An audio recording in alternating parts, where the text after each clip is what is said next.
বাংলাদেশের সাবেক প্রধানমন্ত্রী বেগম খালেদা জিয়া আজ সকাল ৬টায় ঢাকায় চিকিৎসাধীন অবস্থায় মৃত্যুবরণ করেন। আজ ৩০শে ডিসেম্বর তার মৃত্যুতে যেন পুরো বাংলাদেশ কেঁপে উঠেছে। তিনি এক ভাষণে বলেছিলেন, দেশের বাহিরে আমার কোনো ঠিকানা নাই, এই বাংলাদেশে আমার আসল ঠিকানা। তার এই কথা যেন মহান আল্লাহ তাআলা কবুল করে নিয়েছে।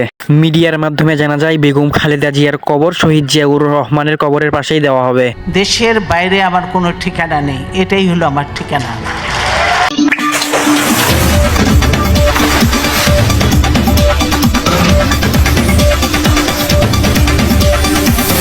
এই ডিসেম্বর মাস যেন আমাদের মাঝ থেকে সকল ভালো মানুষকে তুলিয়ে নিচ্ছেন।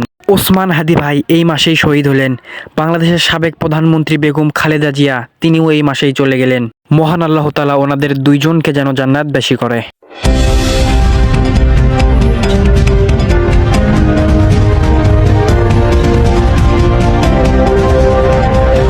News Zobayer YouTube channel.